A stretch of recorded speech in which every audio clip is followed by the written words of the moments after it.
Hello kids, আজ আমরা insect অর্থাৎ পোকামাকড় চিনব। তাহলে শুরু করা যাক।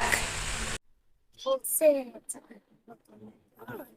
Musa, mosquito, snail, silkworm, tibuka, spider, makosa, ants, pipra, butterfly, প্রজাপতি, কাকড়াবিছা, স্করপিয়ন, ফ্লাই, মাছি, ককরোচ, হাসলা, হলো হানিবি। হানিবি মানে মৌমাছি, অ্যাম্বুলাফ্লাই মানে জলপরি, সেন্টিপিড পিচ্ছে মিলিপিড। কেন ভিডিওটি ভালো লাগে চ্যানেলটি সাবস্ক্রাইব করে দেবেন।